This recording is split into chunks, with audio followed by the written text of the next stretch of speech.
folks. I think that is everyone should be back in the space now, and it's great to see you and great to be joined by a number of other delegates today and other people from the ELP team, and a huge welcome to Emma Turner, who's joining us today as our keynote speaker.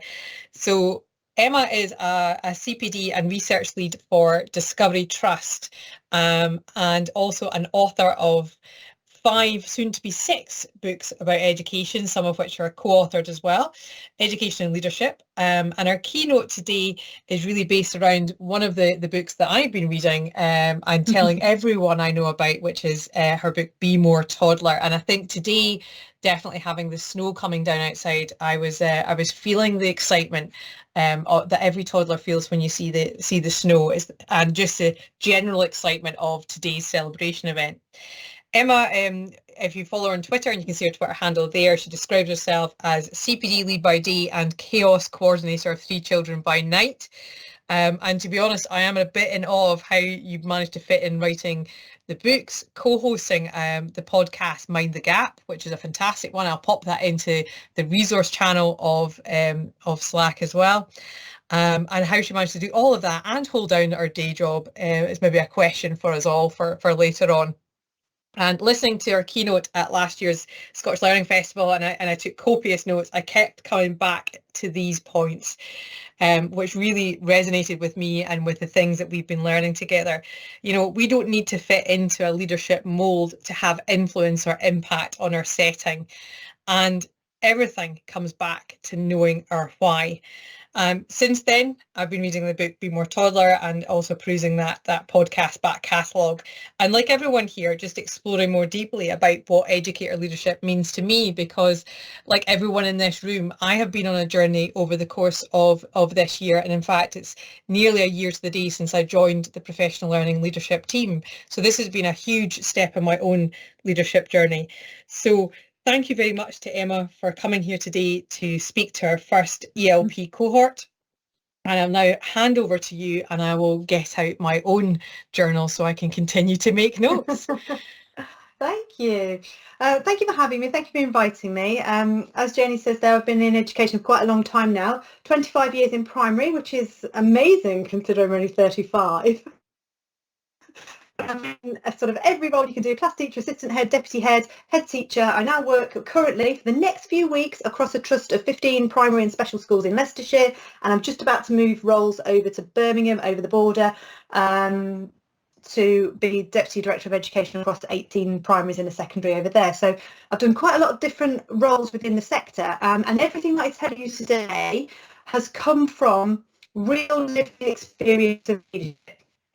So what it's really, really like to be a leader and to do leadership slightly differently, because I came to headship and during my headship, I had 3 babies in 5 years. So I was leading the school in a co-headship model and having a kind of juggling work, home, learning how to be a leader. And the reason this book came about was because I was on maternity leave with my 3rd child, who's a little boy, is the tiger there, who's the front cover of the book. And I was at a soft play centre and I bumped into a former colleague, and he said to me, "Oh, you were always so great, you were always going to do this, you were always going to do this, you were going to do that." And I sat down and I suddenly thought, he's talked about me completely in the past tense. Like, you were great, you were going to do good things, you were going to be successful, and kind of, but now you've got 3 children. And I decided at that moment that I kind of needed to channel a little bit more of my then middle child, my 2-year-old, who was hurtling up and down this soft play with no fear or hesitation, and was facing things head on. And I thought, you know what, I could be one of those people who's the biggest demographic to leave teaching, which is women between the ages of 31 and 40, or I could just be more toddler. I could just be more like my middle daughter at the time. And this is where the book was born from. And as I observed her and her little brother and my eldest daughter as well, as they were growing up, I suddenly realised that toddlers have an awful lot to teach us about how to be brilliant leaders. However, I will say from the outset, I don't mean throwing yourself on the floor and having a tantrum if you don't get your way. That's not the kind of toddler behaviour I'm talking about. But before we talk about leadership, I wanted to talk about this idea of being the frame around the picture, not the picture in the frame. Because when you move into a position of influence or a position of leadership, and being a teacher in the classroom as well, it's suddenly not about you. It's suddenly not about what, getting the praise for yourself. You become the frame around the picture of the work that's going on, either in the classroom or in the organisation, and you are no longer the focus. It is your effect that's the focus. So part of leadership is moving from being the picture in the frame to being the frame around the picture.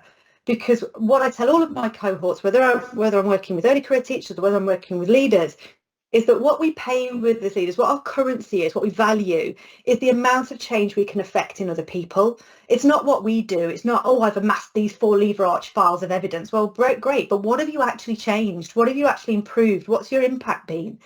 What's happened to the people that you work with, to the children that you serve, to the communities that you work with? So thinking really hard about actually what the currency of leadership is, if we're going to talk about leadership development, what it really is the amount of change that you affect in other people. So I want to ask you this question, thinking about being more toddler. Have you ever been into a household or into a restaurant or into a public place where there is a toddler and not known that the toddler was there?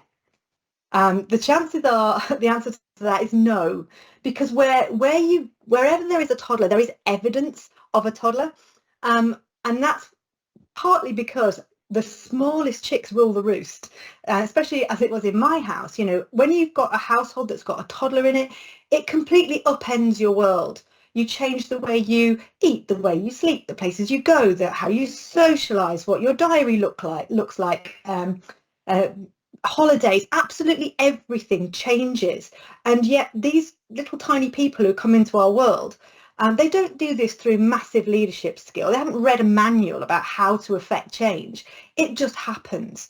So I kind of looked at my toddlers and thought, how is it that they've affected change in every single aspect of my life when they can't even use a spoon or go to the toilet unaided? What is it that they're doing that means they are managing to affect change, whole scale change in every aspect of our life and our home? Because they weren't superheroes. These are my 2 youngest here. They don't come equipped with superpowers and a manual of how to affect change. So what is it that means that what they do and that their arrival, how do they change everything? Because if we're going to be a leader and have that kind of whole organisational change, we kind of need to channel the elements of what works when a toddler or a baby arrives in your life. So part of it is about the culture. So building a culture where people can thrive. So whether that's your classroom, whether that's your school, whether that's your organisation, what we should be focused on within leadership is developing a culture where people can thrive to be the best versions of themselves and to continue developing, growing and enjoying that journey that they're on. So what we have with toddlers is we have a really clear moral purpose. As a parent, a lot of the time it's really hard, but you are convinced that you need to do the right thing. As much as it's tempting to think, do you know what, kid, you haven't slept for 3 days, you're driving me completely nuts, I'm just going to leave you here and go to Starbucks on my own. We don't do that. We do the right thing, even when it's really, really difficult. So part of building a culture where people can thrive is everybody's got that clear alignment about what's the right thing to do. Not the right process to follow or the right rules to follow, but just doing the right thing, the good thing. The next one is emotional buy-in, because when you've got yogurt in your hair after they've thrown it at you, or you're jiggling a teething baby up and down the corridor night after night after night, you still love that work. It may be hard work, but it's great work. And that's what we need to create at schools, places where people feel like they want to be because they love what they're doing. And people will love what they're doing when people are investing in them and they're being listened to and their needs are being met and they are feeling part of something, just as a little one in your house feels valued and cherished and part of something bigger. And then the other one is the kind of clear shared understanding of what's going on in your organisation. So in a family, when you bring your newborn home, you don't expect that newborn to put its own shoes on. It's the wrong point in time for them to do that. Everybody who interacts with a baby or a toddler or a young child kind of knows what to do with them roughly. You don't expect them to be able to make their own lunch or, you know, mow the lawn for you. There's a really clear understanding of what we can do, what we can't do, what is possible, and what the potential is. So building that culture with moral purpose, in emotional buy-in, and a really clear understanding of what we should be doing is part of that culture building. And then if you know you've got it right, if your culture is great, and I go into hundreds of schools all over the place, big schools, little schools, secondaries, primaries, specials, you know, huge, great organisations right down to tiny little schools in very rural locations. I feel that culture straight away because I can see it, I can hear it, and I can feel it. You know, within a couple of minutes of walking into an organisation what their culture is about. What do we mean by seeing it? Well, at first glance, you see it, and it's not about signage. It's not necessarily about, you know, laminated things on the wall, but you just see people behaving in a way that reflects what this organisation is about. And it's everywhere. It's not just in reception, you know, in the reception area. It's not just in the head teacher's office. It's not just in one random classroom. It's absolutely everywhere in people's behaviours, in people's interactions, not just in cleverly worded kind of sound bites. It's actually everywhere you go, in every classroom, in every corner of your organisation. And it's done with consistency and clarity. Everybody understands it. Everybody understands the culture. Everybody understands the vision, and it's consistent across the school.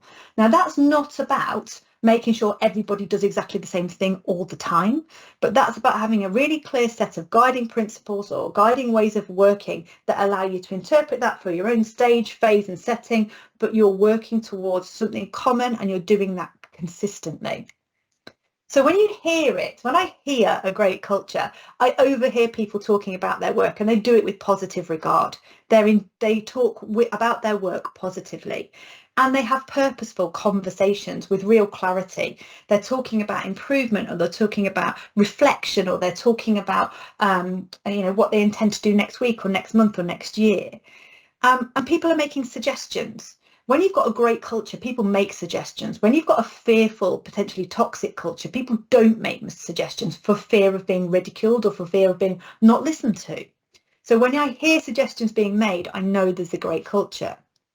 And conversations are focused on improvement as well. They're not kind of, I mean, there are days where you just want to moan about the fact the photocopy is broken again. I'm not saying we all have to be happy all the time, but generally conversations are improvement focused. They're on about how we get things better, what journey we've been on to get here. And so there's a lack of negative conversation. People aren't kind of moaning and griping, and everything is geared towards success. Realistically, you know, this is not a false, oh, everything's great here, nothing to see here, move along. But actually, they're really focused. And I can also feel it. People are happy. Children are happy. Children and adults are motivated. What's happening in the school is purposeful. And there's a synchronicity between what people say is going to happen and then what actually happens. I go into so many schools where the heads or the senior leadership teams will say, you'll see this, and this is our mission, and this is our, and I'm thinking, where is it? I can't see it. And then you feel that people are keen to support and keen to share others. So that hear it, see it, feel it. When you've got your culture right, you can sense it within moments of walking into your building. And also, nobody ever created a culture from the inside of a lever arch file. So if you're just writing about culture, you're not affecting culture. So we need to remember that bit about affecting change in others. So we need to have real clarity, a real vision about what we want to achieve with the work that we're doing. So we need a really clear direction, and how I describe it in all of my training is the Julie Andrews moment. You know, the bit in The Sound of Music where she spins around and surveys that beautiful mountain scene. You need to do that with any aspect of leadership. You need to narrate what you would see if what you're trying to achieve is going to happen. What would it look like if you created your ideal classroom or organisation or school? If you spun around like Julie Andrews, what would you see? What would conversations be like? What would be on the walls? What would be in the classrooms? What would people be saying in the playground? What would parents and carers be saying? What would the community say about you? You know, what would interactions between adults and children look like? So defining that is so important, and articulating that to people, because unless you tell people and explain to people what it is you're collectively trying to achieve, it won't happen. And there's a song in South Pacific which always springs to mind whenever I hear this, about you've got to have a dream. If you don't have a dream, how are you going to have a dream come true? If you don't tell people what it is you actually want to see and what you're trying to achieve, it won't happen. So direction is absolutely key. So what do we need to be clear about? We need to be clear about all of these things. You know, what's the end point or final destination of the piece of work? What is it that you're trying to achieve, be that the end of phase child or an exam result or staff development? What's the end point? And what does success actually look like? Have we talked about what that would look like? Have we defined, if we're working in a setting, what our end of phase child should be like? Not just what they should have, you know, passed a test in, but what are we trying to achieve for these children? Have we had that really important conversation? What behaviours will you see in our organisation, both from the children and from the adults, in terms of their work, in terms of their attitude, in terms of their interaction? So we talked about what are positive behaviours in our organisation? And then the environment. What do we want our environment to look like? Unless we've articulated that, it won't happen. If we're working within curriculum, have we got real clarity about what's in it and why it's earned its place in our curriculum? Why did we put this in and not that? Have we had that conversation? And then clarity about professional development. So why are people learning about these things? Why are they pursuing these things? Why have we given these things precedence and emphasis in our CPD offer? And does what we're giving people training in match those kind of endpoints and final destinations?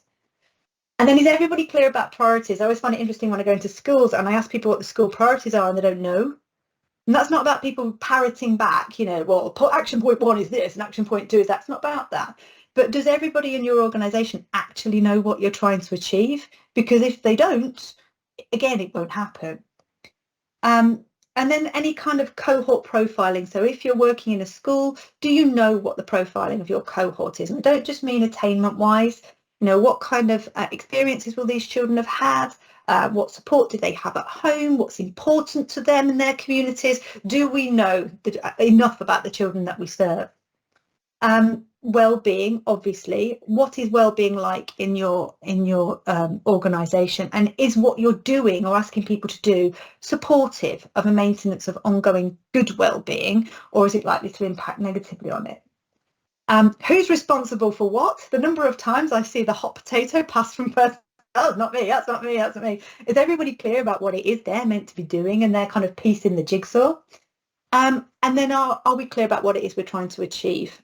If you've got any external measures, whether they're accreditations or statutory testing, have we kind of set the bar for that and said what we were going to do? So how does all of this align with toddlers? Well, the first thing is this. Chocolate and celery and how you have to know them as a leader. So all 3 of my children are obsessed with Cadbury's buttons. Other chocolates are available, but they particularly like Cadbury's buttons, and they will fight to the death for those. They are completely and utterly obsessed with them. They will hold on to them. They, you know, this is their thing. The opposite of their chocolate buttons is their celery. Not one child in my family will eat that stuff. It doesn't matter how I chop it, saute it, fricassee it, they will not eat it. They are united as a trinity of celery haters, even though they're very different children. And this is what we need to achieve in an organisation. What will your organisation stand for, fight for and champion? What are your chocolate buttons? And what will you absolutely not stand for? This does not happen here. We will stand up against this. This is not what we will tolerate here. So what is your celery? So what you believe in, you know, and what will you rail and rally against? So have you got real clarity about that as an organisation? So define your celery and define your chocolate buttons. And then there's this idea of aligning your decision making with that. So there'll be so many decisions and so many ideas that come into a school, tons and tons of ideas. You have to filter those through. What's your core purpose? You know, what are you trying to achieve? What are your main aims? And only those things which align with those, which align with your chocolate buttons, are the things that you do. There will be so many things that people tell you are a great idea, but actually they might not be a great idea for here. This is what we believe in. This is what we need to do in terms of our thinking. Because not every idea is a good idea for right now either. And if you have a toddler, you'll get given lots of hand-me-down clothes from people, perfectly serviceable, perfectly lovely, but probably not right for right now. So just because they're a perfectly serviceable pair of trousers, you do not put them on your child when they're way too big for your child now and watch them topple over and whack their head on the coffee table, because it's a great pair of trousers. It's a great idea, just not for now. And sometimes it's having the courage as a leader to say, not now, is really important. So making sure that you have things go through your kind of decision filter against your chocolate buttons and celery, and then making sure that you know that the right decision is the right decision for now, because good decisions will probably still be good ideas 6 months down the line, and you've got the capacity, the time and space to kind of grow into that idea. The next thing as well is, if you've got a really clearly aligned core purpose and values, and if you've created this great culture, you can begin to take risks. And people are quite risk averse in education, but actually, if you take a risk in education and it's been informed, you know, you've kind of a bit of a risk assessment, you've had a look at whether it aligns with what you do, you know, it's financially viable, you've got the staffing to do it. Risk taking is actually an adventure. And the reason I put that picture of my little boy on there is because I tried really hard to get him to walk with those little toddler reins. That boy was having far too many adventures to want to be with the safety of his mummy. He just wanted to kind of go off and have an adventure. Now, obviously, I didn't let go of him in the middle of the town, in the middle of the road, but there we're on the local park. Strategic risk, he's having his adventure. So same with education. Take risks, informed risks.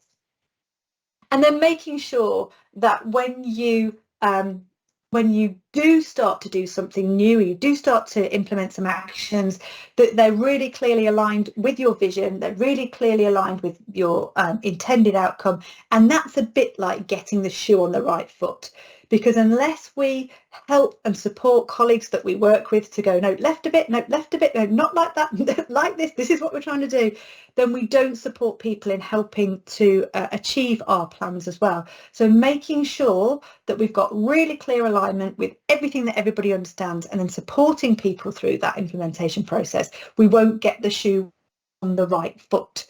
The other thing to be mindful of is that as well, is when we implement anything as a leader, is to give people time and space to begin to implement it. The temptation is just like when you're in a rush and you just want the toddlers to get their shoes on, oh, just give it to me, let me get it on. Nobody will learn anything. Nobody else in your team will develop unless we give them time and space to have a go at things. So again, as long as it's aligned with what we're trying to do, time and space in the implementation phase to allow people to get the shoe on the right foot is really, really important. So if we've got our vision, that doesn't necessarily lead to improvement. If we've got our vision and our plans, that doesn't necessarily lead to improvement either. The magic happens in this bit, in this implementation phase, in the getting the shoe on the right foot phase. And I've put there, implement and check in with people.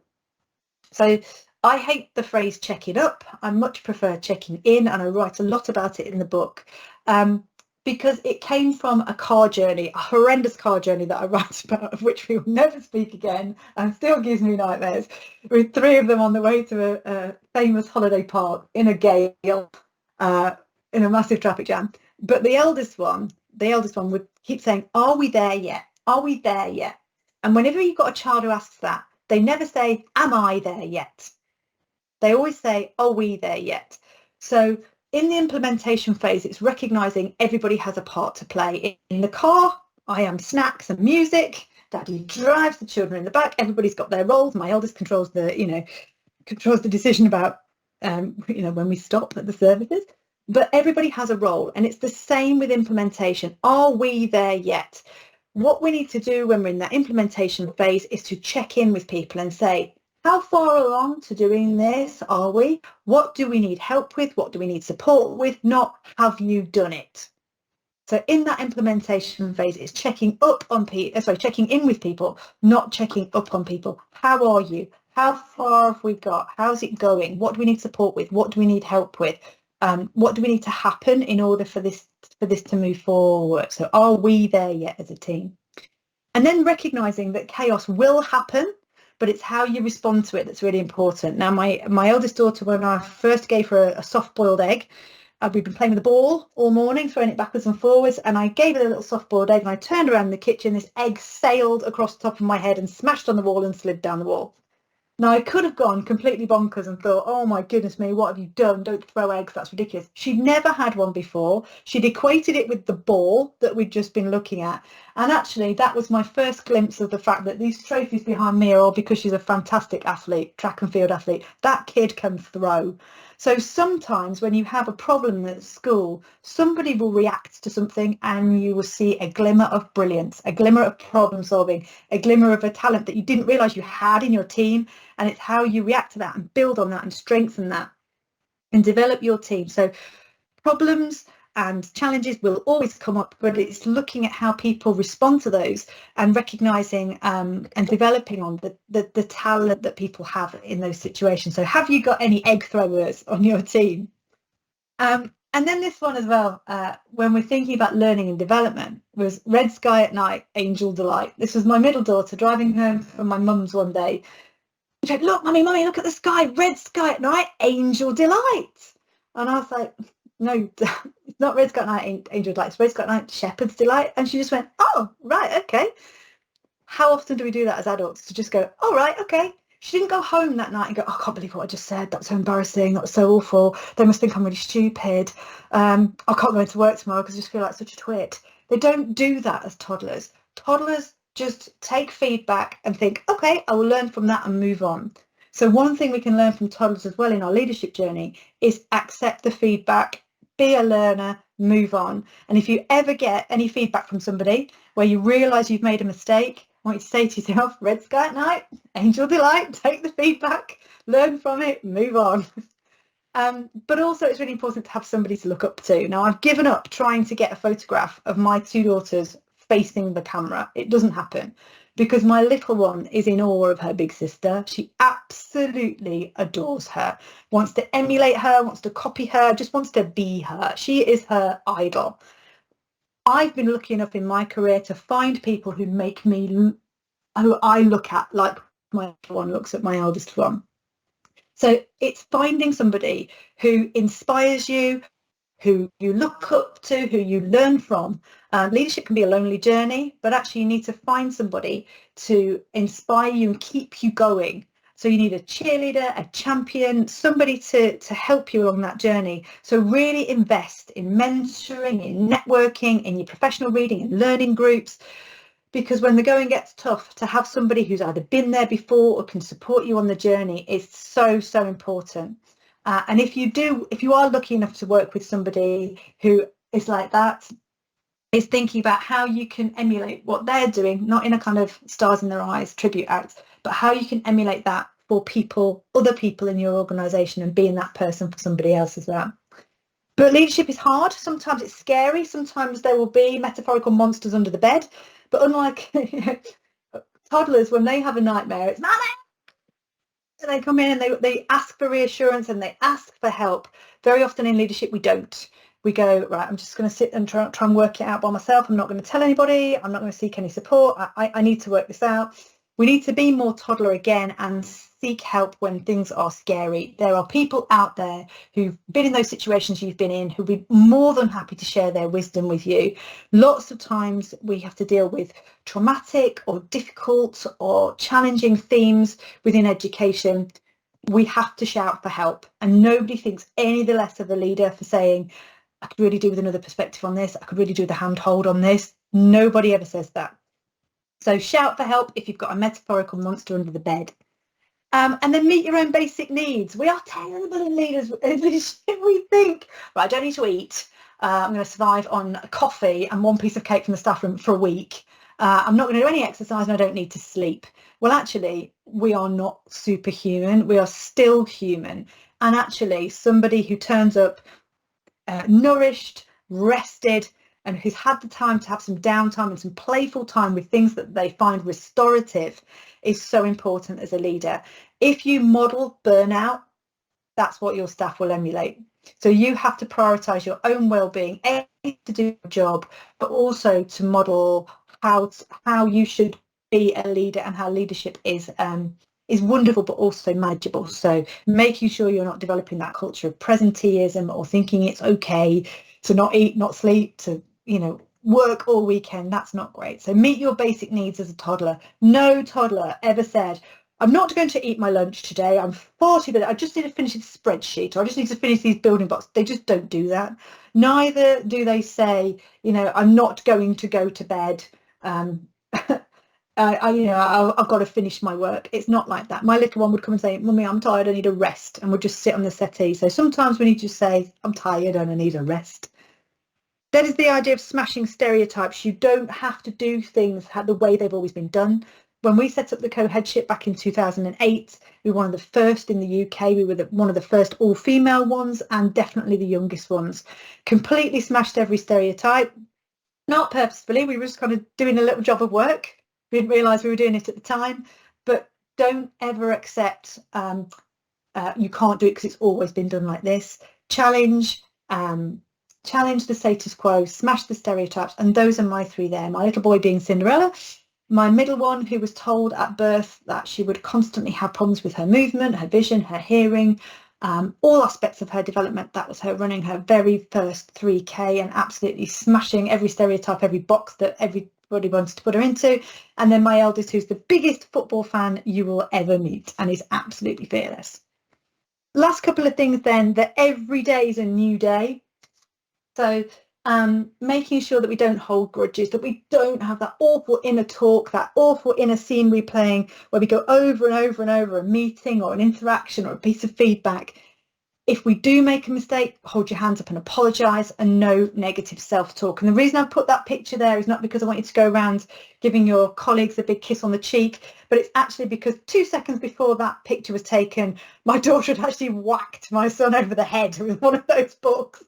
But there's no grudges there. There's no scene replaying. She said sorry, no negative self-talk. They move on from that process there. So that's why we need to be more toddler. We need to be more open. We need to be more honest. We need to have much more clarity about what it is that we do. And we need to channel the bravery and the can-do attitude of a toddler in the work that we do. Too often we're hamstrung by our own imposter syndrome, and actually we just need to take a step back and think, if I was 2, would I have a go at this? I probably would. So it's just about stepping back and channeling your toddler. They're still in there. And enjoying the work that you do vicariously, just like a toddler enjoys their day. So that's my last slide, Janie. Thank you very much, Emma. Just going to pause for a second because I'm grinning so much. My face is actually starting to hurt a little bit. And it's just the whole day I've been like this, but I think that last 30 minutes has just sent me absolutely over the edge into general run around the room excitedness.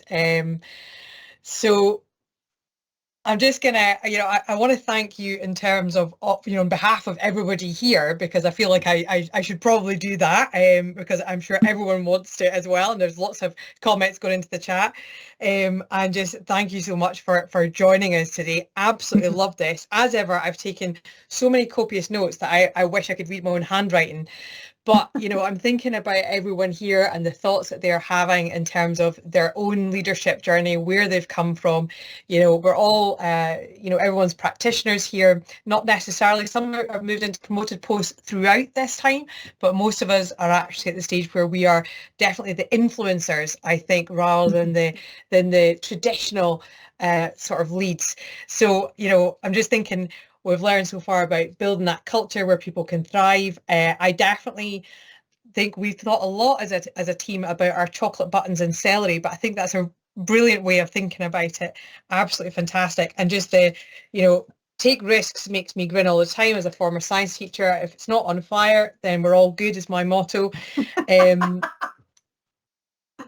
And just absolutely fantastic. I've got so many notes here, but what I'd like to do is just, if anyone would like to ask Emma any questions while she's here, just please chip in. I'm just seeing if there's anything in the chat here. I'm going to go back and have a quick look. So positive, very inspiring. So lots of positivity in the chat. Joan coming in with about Leicester City's run to the league in 2016. Obviously spotted the t-shirt there as well. I'd noticed that. Just seeing.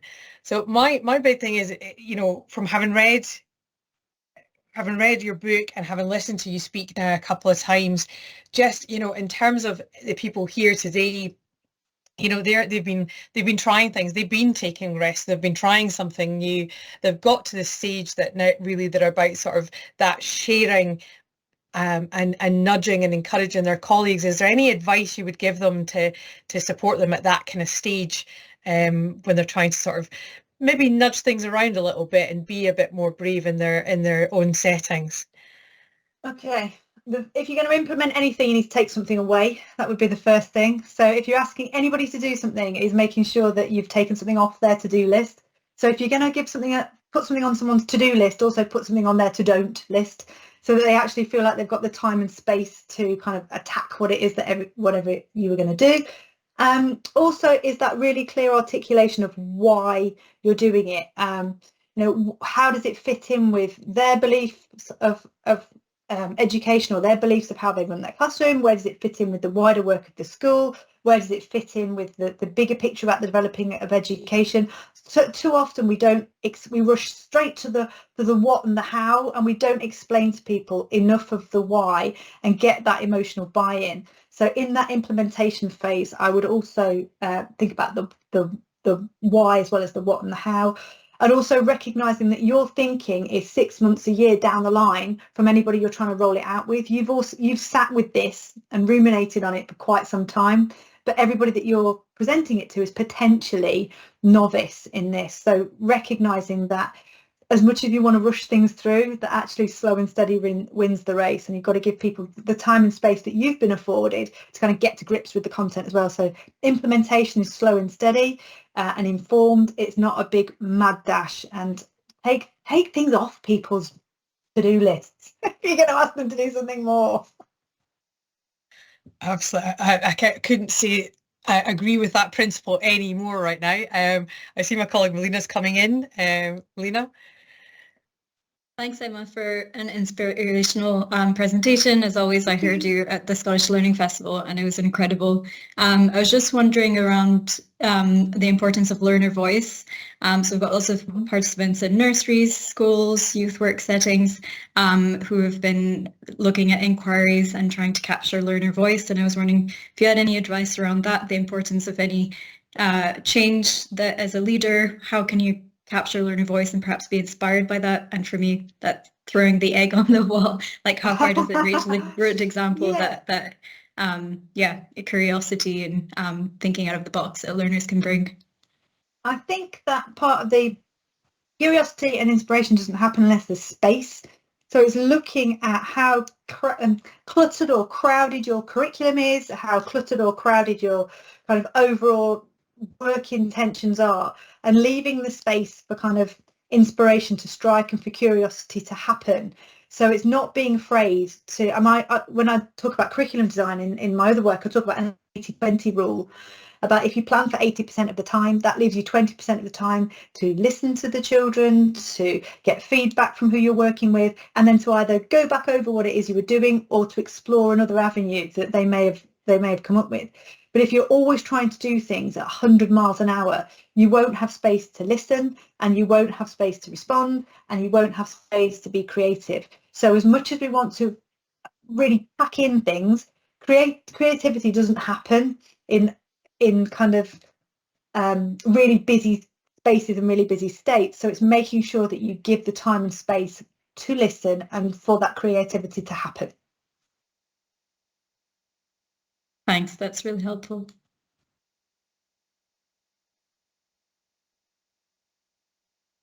Oh, I can't hear you, Jenny. As ever, there's always a moment at which I'm still on mute. It doesn't matter how long you've been doing this for. So I'm just saying as well, from an ELC perspective, as I was saying, a lot of our practitioners here today from ELC, it's fantastic. Mm-hmm. And obviously, you're surrounded by toddlers all day, so you've got the best role models in your little learners that you're surrounded by. And I have to say, I'm, as a non-parent, there was moments in which I guffawed very loudly, and then shared with some of my friends who are currently going through that stage. So there was a lot of learning about that as well. So that was very entertaining. So if we have any questions, I think there's Vanessa, is it Mrs. Vasquez? If you want to come on, please feel free to come in. Hi, yeah, it's very interesting, very inspiring listening to you, Emma.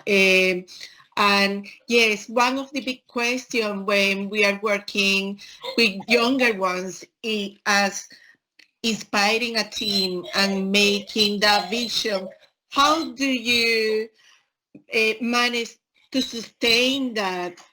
Sorry, my dog is very, spoiled. So he's like a toddler. He likes the attention all the time. So how do you maintain that? How do you sustain that? The vision. Yeah. It's about having one that, first of all, people can remember. Most vision statements and most vision work around vision is so lengthy and so wordy that even Shakespeare himself might go, that's a little bit on the wrong side. So it's making sure that you've created a vision that has real clarity and that serves the communities that you work with, and that you regularly revisit it so that it becomes part and parcel of the work that you do. If your vision is only something you talk about once a year on a training day, it won't happen. That needs to be something that you constantly revisit in everything that you do.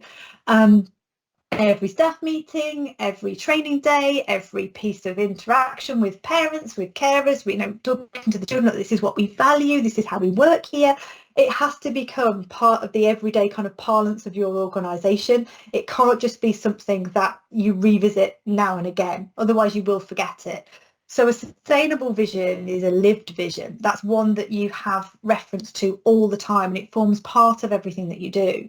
And that's that decision filter as well. So every time you come to take an action in your organisation, and a decision is actually thinking, right, how does this align with what we're trying to do? Because you can also get drift away from your vision if you're not constantly coming back to it. So if it's not at the heart of every single decision that you make, it won't be at the heart of your organisation. So it needs to be memorable, it needs to be accessible, and it needs to be referenced constantly in the work that you do. So those people who say we're having a day on vision makes me cringe, because I'm just thinking, no, because every day should be a day on vision. If you only ate once a year, you'd be very hungry. It needs to be part of your diet, your vision diet. Thank you so much. Pleasure. Thank you, Emma. I think there's one last question from Kirsty. And again, Kirsty, if you want to come in and ask your question, you can do. Just unmute and come in. Yeah, I suppose I feel like we're doing Accelerate as a school, and I feel like it does well to get the kids to think about employability and kind of, just being a better person and stuff like that. But I think social media leads them. You feel like you're doing a lot of work with the kids, and then they'll go away, and pack mentality brings them back, and it feels relentless. So it's like, how do you think that you can try and get, I suppose it's more a societal change as well as opposed to just a school one. So yeah, it's a massive question, but it's just how can you almost get the kids to be more toddler? Because I think they think they're adults. It's trying to get them to move back. Does that make sense? I think that schools need to be a place of consistency, a place of care, and a place of kind of reliability for children. Social media worlds move very quickly in fads and trends and what have you. It's almost like schools and childcare settings need to be the place of stability and the place of kind of sense and the place of reliability where children can feel safe to talk about the things that are bothering them, or to talk about things that are making them happy, and that we need to create, as I said before, the time and the space for them to be children as well. I talk a lot in one of my other books, Simplicitus, about respecting the unique state of childhood and actually making playful environments for children who may not have a playful environment at home. They may live in very chaotic or very turbulent households, or they may live in households that are very time poor. So actually schools and childcare settings have a real kind of privileged position to create somewhere where that our children can be children, and then champion that through the work that we do. We can't offset completely the impact of social media and community and family and society. We can't completely do that. What we can do is make a really high quality offer where the children are in our care, we can provide a supportive, stable, reliable environment where they can access age, stage appropriate provision that allows them to be little when they're with us. Thank you so much, and I see the love heart coming up there from Kirsty as well. If you can't spot that, Emma, we're using the reactions throughout the session as well. So I just want to say thank you so much for coming along today again, and just, you know, absolutely blown away. I feel like the whole team could just sit here and blether with you all afternoon. But I'm also really aware that they were in the middle of talking about their own inquiries, and we kind of would probably think about getting back to that at some point. So I'm just going to pause and say a huge thank you, and just what a fantastic input from Emma. And I see David's just popped his face up as well to smile and wave too. David?